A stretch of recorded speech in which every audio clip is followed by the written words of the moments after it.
drive towards maximization, towards conquering. It's not a country whose power is necessarily based on treaties. And as soon as Assyria's power wanes, it basically stands alone and it falls apart. Nabopolassar's hard-won victory against Babylonia's ancestral enemy was sweet. He jubilantly praised his triumph, saying, "I slaughtered the land of Assyria. I turned the hostile land into heaps and ruins.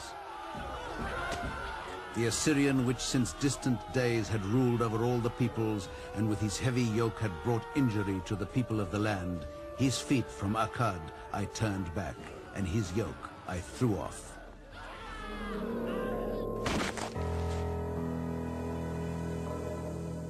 In 605 BC, Nabopolassar died and was succeeded as king of Babylon by his eldest son, Nebuchadnezzar II.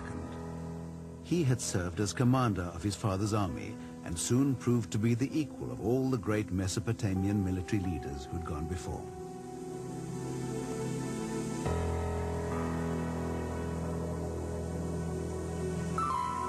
And he managed to reign for more than 40 years, in the course of which he established Babylonian control over much of the western territories of the former Assyrian Empire.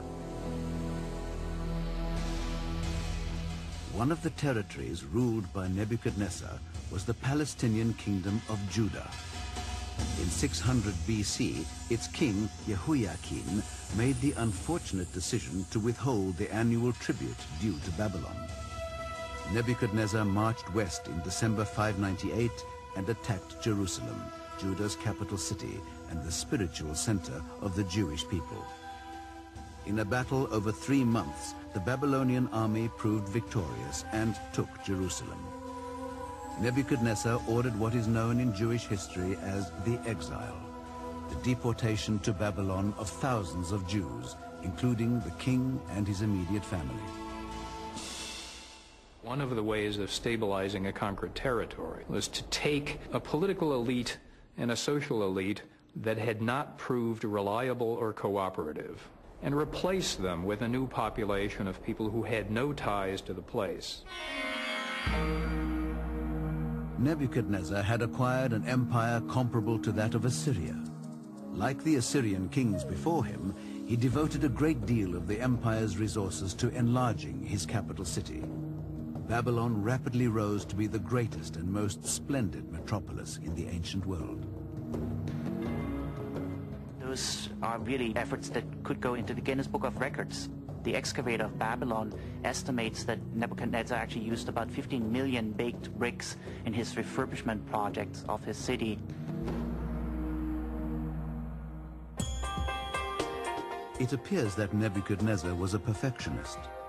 The ceremonial Gate of Ishtar, with its magnificent carvings of sacred creatures, was rebuilt 3 times. The lions represent the goddess Ishtar, Queen of Heaven, while a demon called Amashushu signifies Marduk, Babylon's principal god and chief deity of the Mesopotamian pantheon. From Hammurabi's time on, Marduk is one of the great gods of the Near East. He's not the god of anything in particular, but he managed to conquer the evil goddess, whose name was Tiamat. She was the goddess of the sea. And he takes her body and he splits it in 2. And with the upper part, he creates the heavens, and with the lower part, he creates the earth. The Ishtar Gate stood at the start of the processional way that led to Babylon's many temples and shrines, and its crowning glory, the ziggurat. This was a spectacular temple, 650 feet tall, known as the Tower of Babel. Ziggurats throughout Mesopotamian history, they're a sign of religious architecture. They're massive structures. They take a lot of man-hours to build. Only a king with power and wealth can initiate such a project and finish it. And the reasoning behind building the Tower of Babel seems to be personal glory as well.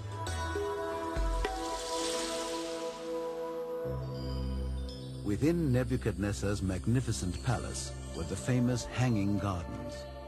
They were said by the Greek historian Herodotus to have been one of the great wonders of the world. The gardens were supposedly constructed for the king's wife, a homesick Persian princess, who found solace in the exotic plants on the terraces, which reminded her of home. However, it is possible that the Hanging Gardens of Babylon may exist only in legend.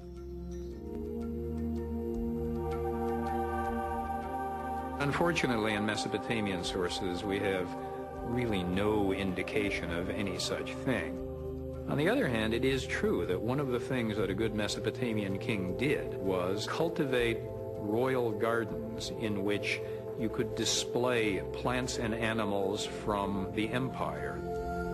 This was one of the ways of showing the scale and range of conquest, and therefore giving a kind of living, breathing, green image of power.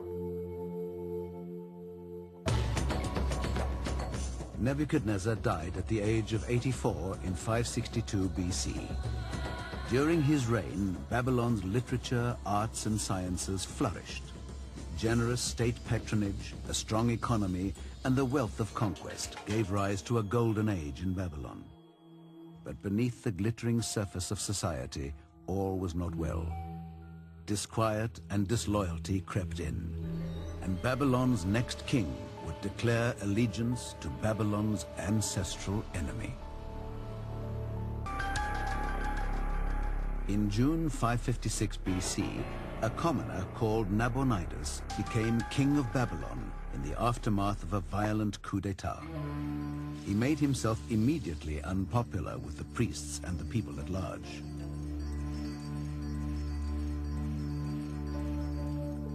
Not only did he claim to have been a loyal subject of the Babylonians' old nemesis, Assyria, but he also neglected their principal deity, Marduk, in favor of the god worshipped by his mother.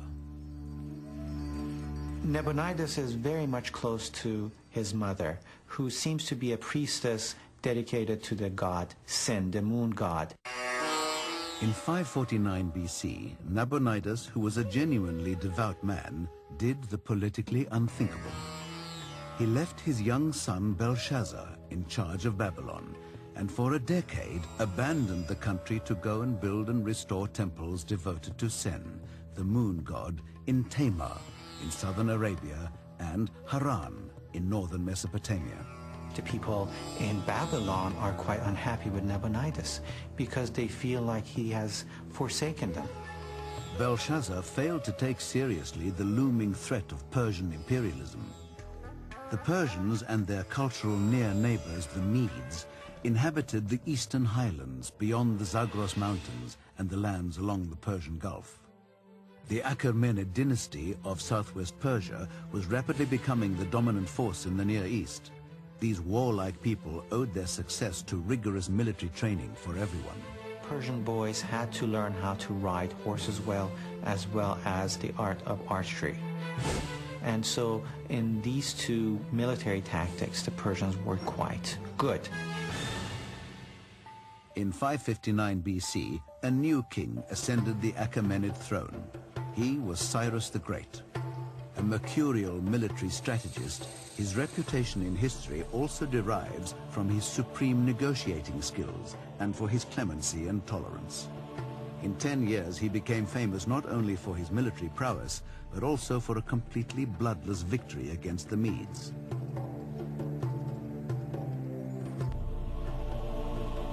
He is going to take on this amazing campaign of first conquering the Iranian plateau, which was ruled by the Medes. Before the battle, a large number of the Median contingent, their forces actually come to Cyrus and desert the Median ruler. And hence, he's victor before even the battle begins. Cyrus won victory after victory. By 546 BC, he had amassed a vast empire stretching from Asia Minor in the west to the Persian plateau in the east. All that remained outside his control was Babylon, Mesopotamia's political, cultural, and religious center, and the territories subject to Babylon in Syria, Lebanon, and Palestine. To conquer them would see the birth of a new world empire and the greatest to date in history. Cyrus couldn't resist the challenge. Babylon is the center of the world, the capital of the world at this time. Once Cyrus steps into Babylonia and the city of Babylon, he pretty much has changed world history. You are now the master of the capital of the world. Now he's going to descend upon Babylonia. In 539 BC, Nabonidus returned to defend his kingdom, but he was too late. Babylon held out for only a few days. Belshazzar was killed. With characteristic clemency, Cyrus demanded no more than Nabonidus become his prisoner. Cyrus received the submission of all Babylonia, and the people welcomed him as a liberator. In fact, green twigs are placed before his feet. A state of peace is imposed into the city. One of the first